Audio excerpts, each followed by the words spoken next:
Hello friends, a very warm welcome. आज हम चर्चा करेंगे what are the important developments with respect to the newspaper of February 14th.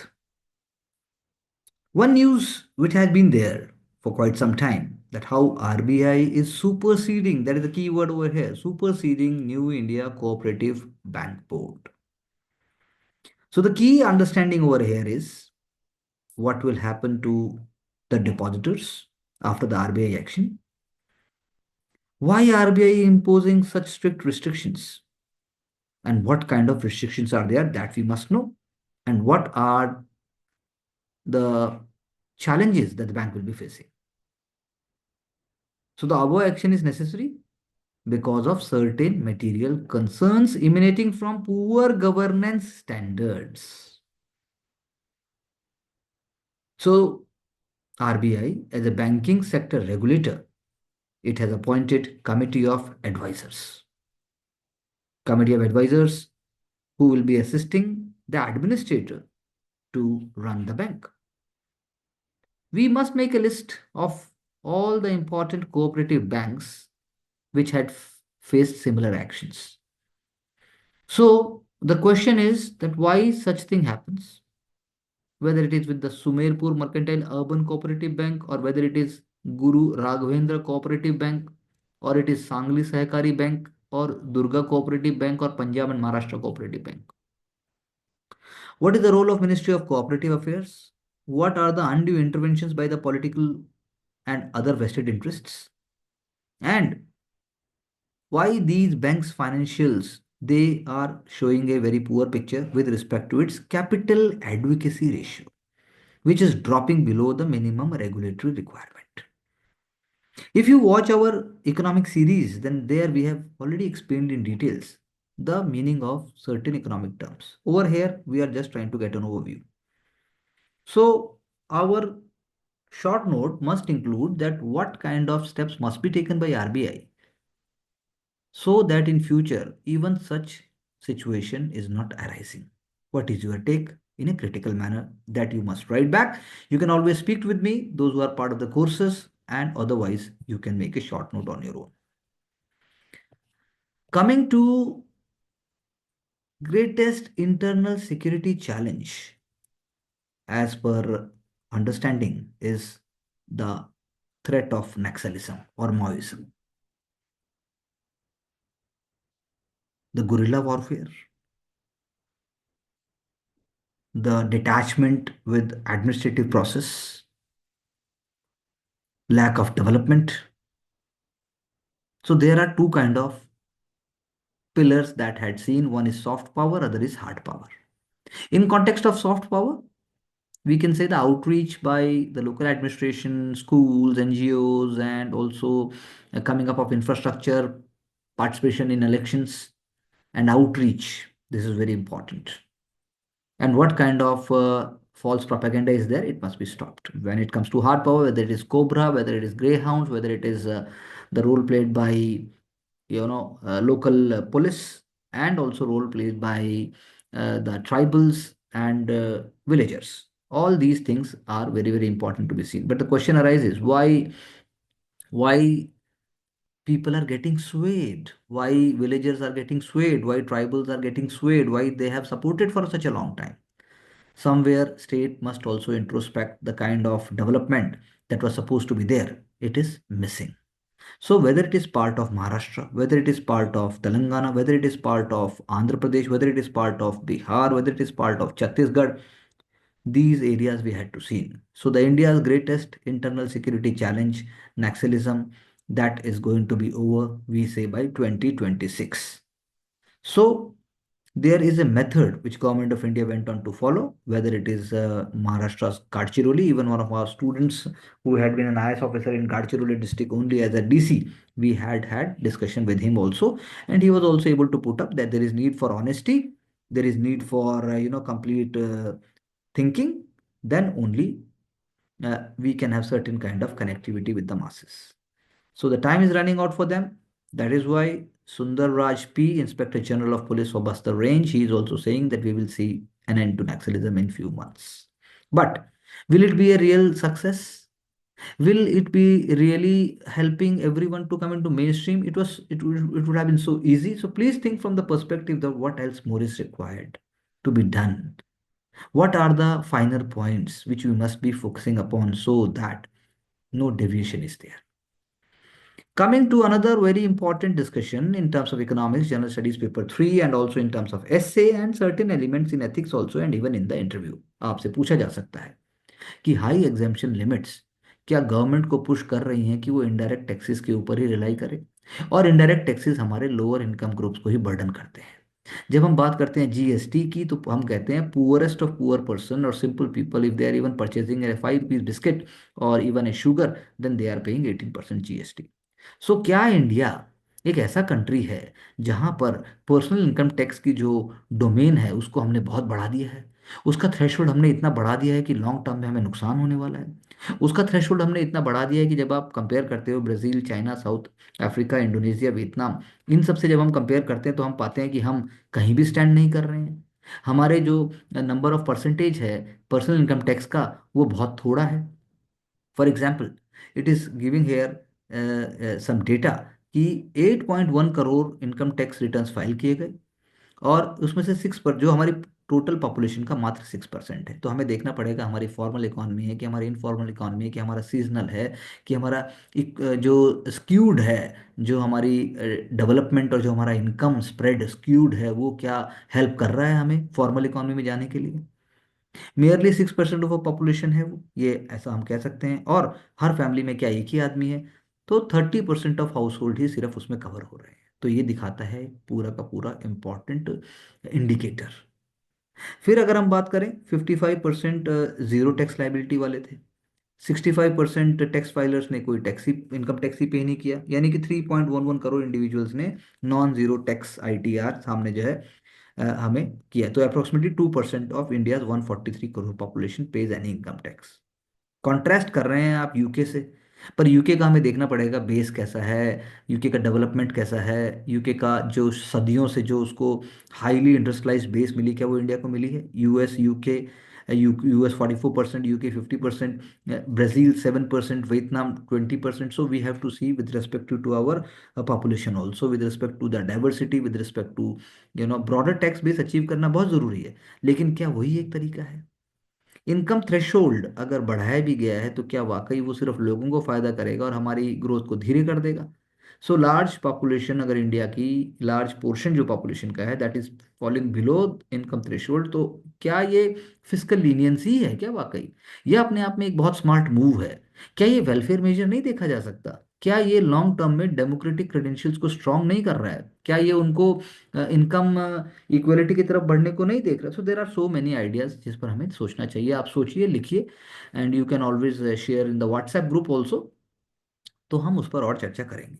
So the disparity deepens when the exemption limit is compare to per capita final private consumption expenditure, यानी per capita final private consumption expenditure, जितना कमाया उसका कितना percentage आपने consumption के ऊपर spend कर दिया, 60% ऑफ पर कैपिटा इनकम। अब उसमें भी अगर बात की जाए तो हमारा जो है हाई कंजम्पशन थ्रेशोल्ड है, ऐसा राइटर्स का यहाँ पर कहना है। फिर क्रिटिकल एंगल से लिखा गया कि इंडिया का टैक्स सिस्टम प्रोग्रेसिविटी लैक करता है। क्या आप भी ऐसा मानते हैं? हाईएस्ट स्लैब जो है वो डिटेल नहीं है, हाई एग्जाम्पशन वीकन्स करता है प्रोग्रेसिव नेचर को। China, South Africa, UK, France, वहां पर मार्जिनल टैक्स रेट 45% है, और इससे हायर अर्नर्स जो है कंट्रीब्यूट ज़्यादा करते हैं नेशनल रेवेन्यू में, और इससे सोशल इक्विटी भी बढ़ती है। एजुकेशन के साथ साथ बाकी सेस भी हैं। इंडिया का हाईएस्ट टैक्स स्लैब जो है वो 34% तक चला जाता है। तो क्या चेंज होना चाहिए? आखिर करें क्या? क्या और ऑनेस्टी, क्या और पॉजिटिव रिफॉर्म की जरूरत है? तो इंडिया का टैक्स स्ट्रक्चर क्या वाकई इनइक्विटेबल है? जनरस जनरस एग्जाम्पशन ही हमें नैरो टैक्स बेस की तरफ लेके जा रही हैं, ये हमें देखना होगा।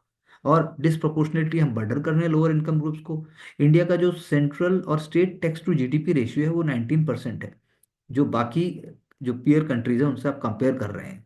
लेकिन जो इंडिया का, वही जो पहले बताया गया था कि जो रेशियो है टैक्स एग्जेम्पशन का पर कैपिटा के इनकम के साथ वो उतना नहीं है।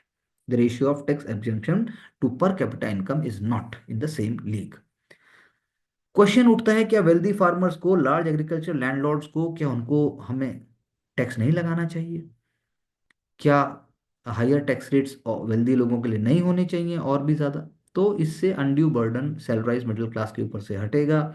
और कहना चाहिए पब्लिक सर्विसेज का बेनिफिट जो यहाँ लिखा गया है, जो ग्रुप हमें टैक्सेस पे कर रहे हैं, क्या वो पब्लिक सर्विसेज को नहीं बेनिफिट उठा रहे हैं? तो ये भी है एक डिबेट का विषय है कि आप पब्लिक सर्विसेज में आखिर लेके क्या आते हो, क्योंकि पब्लिक गुड्स तो टेंजिबल भी हैं और पब्लिक गुड इंटेंजिबल भी हैं।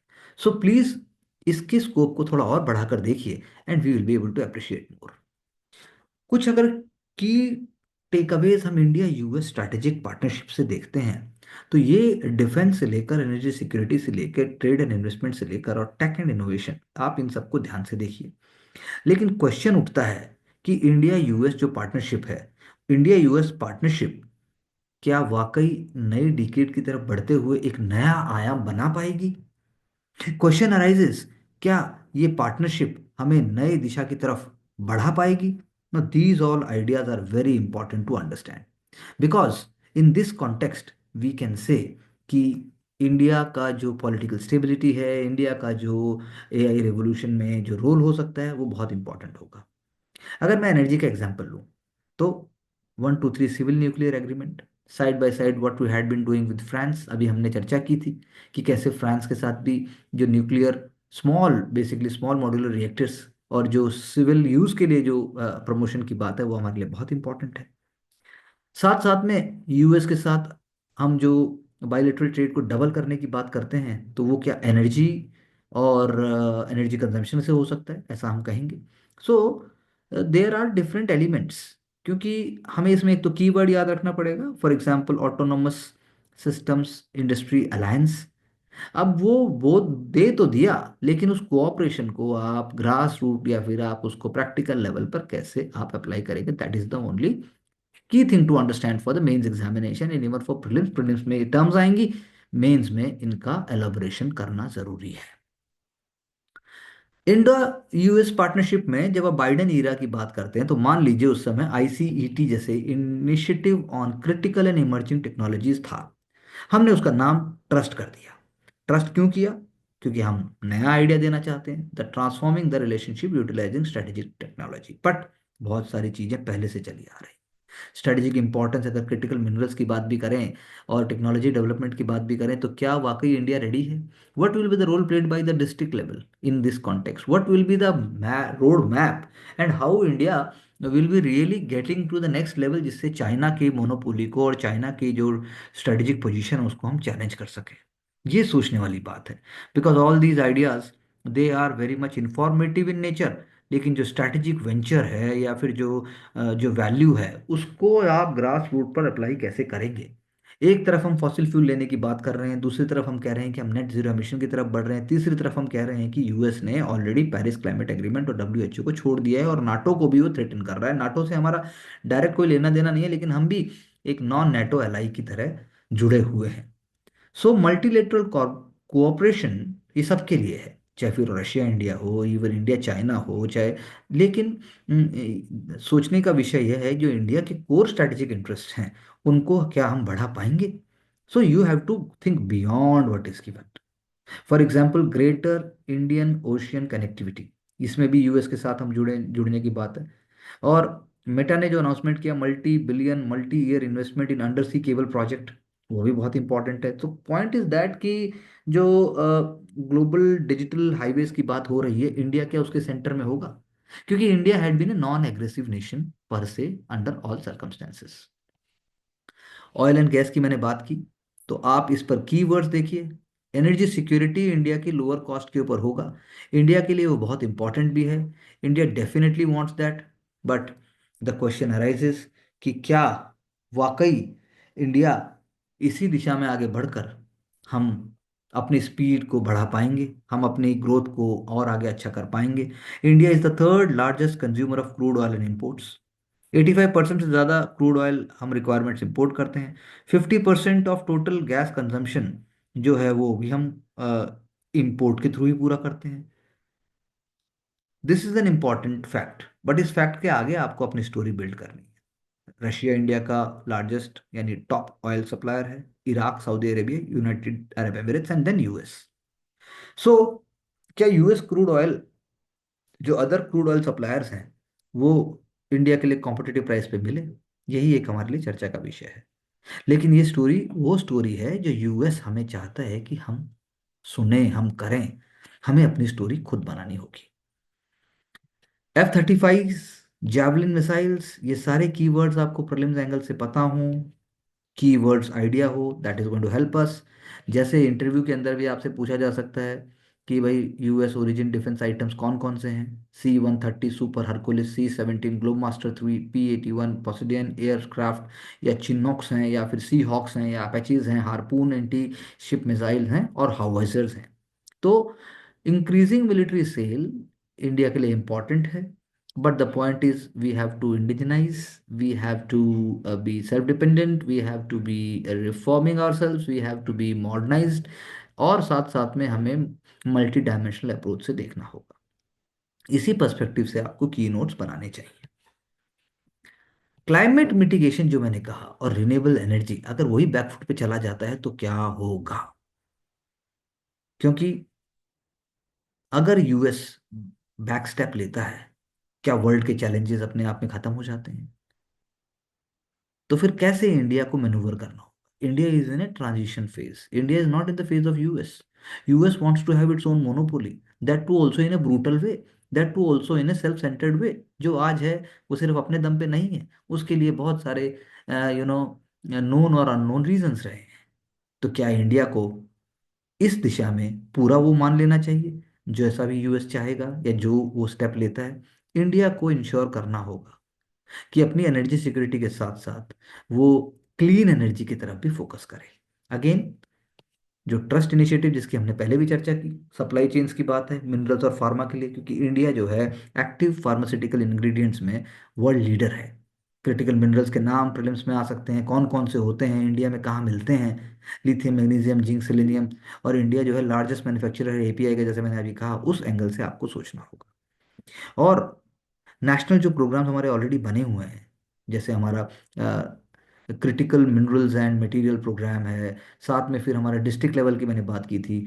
यूएस ने अगर battery and critical mineral recycling programme चालू किया, तो हम कैसे जुड़े हुए हैं उससे? हमने क्या किया? हमारा भी है नेशनल हाइड्रोजन मिशन, हमारा नैनो टेक्नोलॉजी मिशन भी है, हमारा क्लीन एनर्जी के लिए भी है, हमारा वेस्ट टू एनर्जी के लिए भी है। इन सारी चीज़ों में हमें सोचना होगा कि हम उसको कैसे जोड़ें, then only you will be able to appreciate it. This is an example, cyber safety kiosk machine is an example, कैसे जो इंडियन पुलिस सर्विस है वो पब्लिक सर्विस के लिए कमिटेड है। ये एक एथिक्स की केस स्टडी में एग्जाम्पल आप दे सकते हैं, very short, even you can write in essays also. मोहल्ला क्लिनिक्स को अगर आप आयुष्मान आरोग्य मंदिर बोलते हो, वो तो बहुत बढ़िया बात है। बाकी स्टेट्स का क्या होगा? मतलब इन द सेंस वहाँ कोई मॉडल है क्या? अगर तमिलनाडु का अपना एक मॉडल है, क्या वो स्टेट लेवल से जाकर सेंटर पर अप्लाई हुआ? आरोग्य मंदिर कहने से क्या उसकी जो फंक्शनिंग है, क्या उसकी जो कैपेबिलिटीज हैं, क्या उसकी जो एक्सपर्टीज है, वो चेंज हो जाएगी? This is what you should be thinking about. Ayushman Bharat को स्टेट हेल्थ स्कीम से जोड़ना, तो क्वेश्चन अराइजेज दैट कि क्या central schemes are so so suitable कि स्टेट गवर्नमेंट्स को बिना किसी बात के उन्हें लागू कर देना चाहिए? क्या इस मामले में सेंटर स्टेट रिलेशंस, जो फेडरल स्ट्रक्चर की हम बात करते हैं, क्या वो बीच में आता है? क्या लोगों को सेंटर और स्टेट अगर अलग अलग पॉलिटिकल पार्टी से भी हैं, तो क्या ऐसा मान लेना चाहिए कि उनको जोड़ दें? So these are some of the questions. अगर वो सही है तो please take a bold stand and move forward with it. Chief election commissioner कैसे डिसाइड हों?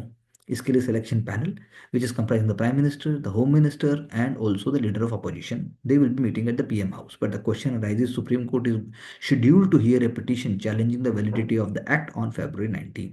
तो आप क्या सोचते हैं कि जो chief election commissioner and other election commissioners appointment conditions of service and terms act 2023 जो पास हुआ था, और जिसकी सुप्रीम कोर्ट में हियरिंग होनी है, मैं चाहता हूं कि आप सोचें और आप अपना पर्सपेक्टिव रखें। यदि वो पर्सपेक्टिव जो सरकार कहती है और जो सुप्रीम कोर्ट भी कहता है उससे मैच होता है, तो you can definitely think that you are preparing on track for the examination. जब हम बात करते हैं स्मगलिंग ड्रोन्स की, तो हमने पाया, हमारी ड्रोन लैब्स ने पाया, हमारे डिफेंस और हमारे साइंटिफिक और हमारे स्ट्रेटेजिक इस्टेब्लिशमेंट ने पाया कि वो लाहौर से आ रहे हैं। उनका जीपीएस, उनके कोऑर्डिनेट्स, उनके जब हमने सब देखा तो हमें पाया कि पाकिस्तान सब कुछ के बावजूद भी negative economy, negative energy, negative thinking के पीछे पड़ा। So so the question is, आखिर हमें इसको कैसे हैंडल करना होगा? We are already doing it. Most of them are, they are intercepted, they are brought down, क्योंकि उनमें ड्रग्स है, आर्म्स है, एमुनेशन है, फेक करेंसी है, और वो हमारे लिए एक इरिटेंट से ज़्यादा नहीं। पर क्वेश्चन यहाँ पर ये है, आपको वो डिस्ट्रिक्ट्स भी यदि पता है, आबोहर, फिरोजपुर, तरन तारन, अमृतसर, गुरदासपुर, पठानकोट, जो एरिया भी अगर आपको पता है, एग्जैक्ट लोकेशंस भी आपको पता है, क्योंकि पंजाब का जो 553 किलोमीटर बॉर्डर है वो पाकिस्तान से जुड़ा हुआ है, ये हमें ज़रूर हेल्प करेगा जब आप केस स्टडी करते हैं।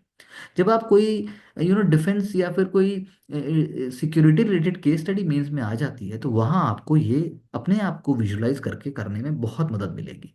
उससे ज़्यादा मुझे इसका रोल दिखाई नहीं देता, क्योंकि आप उसको कर सकते हैं।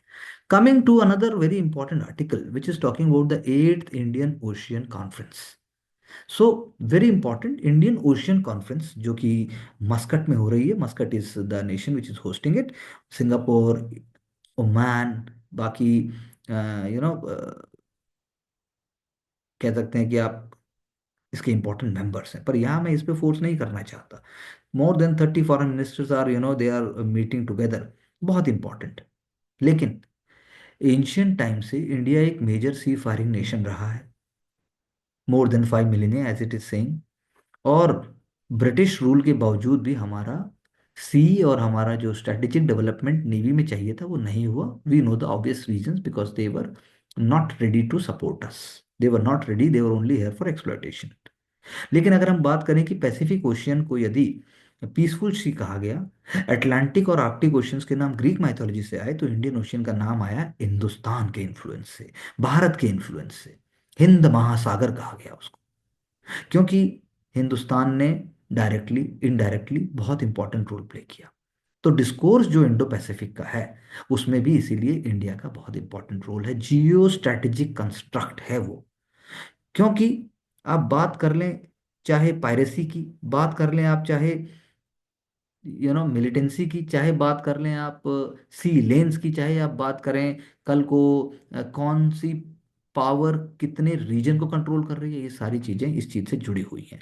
इंडिया बहुत ही इंपॉर्टेंट रोल प्ले करता है इन दिस कॉन्टेक्स्ट, बिकॉज इंडिया ने कभी भी कोई शॉर्ट या फिर कोई मायोपिक रीजन नहीं रखा। सप्लाई चेन के साथ साथ आप कह सकते हो कि ये सारे के सारे जो फ्यूचर कमिंग जो चैलेंजेस हैं वो भी इंडियन ओशियन से जुड़े हुए हैं। दैट इज वाई आज के जो डिस्कोर्स हैं उनमें इसकी चर्चा होती है। Landlock countries like Nepal and Bhutan, Indian Ocean remains a lifeline. So my question to you is how even if they are landlocked, आप मुझे लिखिए, you can write back in the comment box, and those who are part of the courses they can write back in their discussions कि ऐसा क्यों कहा जाए।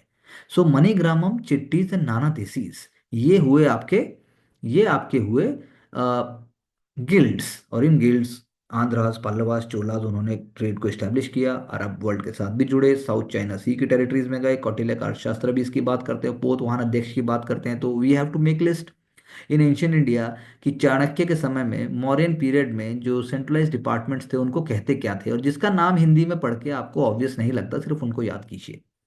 फाहियान, ह्योनसांग, वो भी इनकी चर्चा करते हैं। सीलोन से Shri Vijay present day Indonesia, वो भी। तो यानी बात तो ठीक है, लेकिन बुद्धिज्म ने बहुत इंपॉर्टेंट रोल प्ले किया साथ साथ में, ये हमें देखना होगा। यूरोपियन पावर्स जब आती हैं, पोर्तुगीज, डच, फ्रेंच, क्योंकि इंडियन ओशियन को तो पोर्तुगीज लेक भी कहा गया था, बट क्या इन्होंने एशियन पावर्स या एशियन कंट्रीज के लिए कुछ किया? नहीं किया, और आज उसी का खामियाजा हमें भुगतना पड़ रहा है।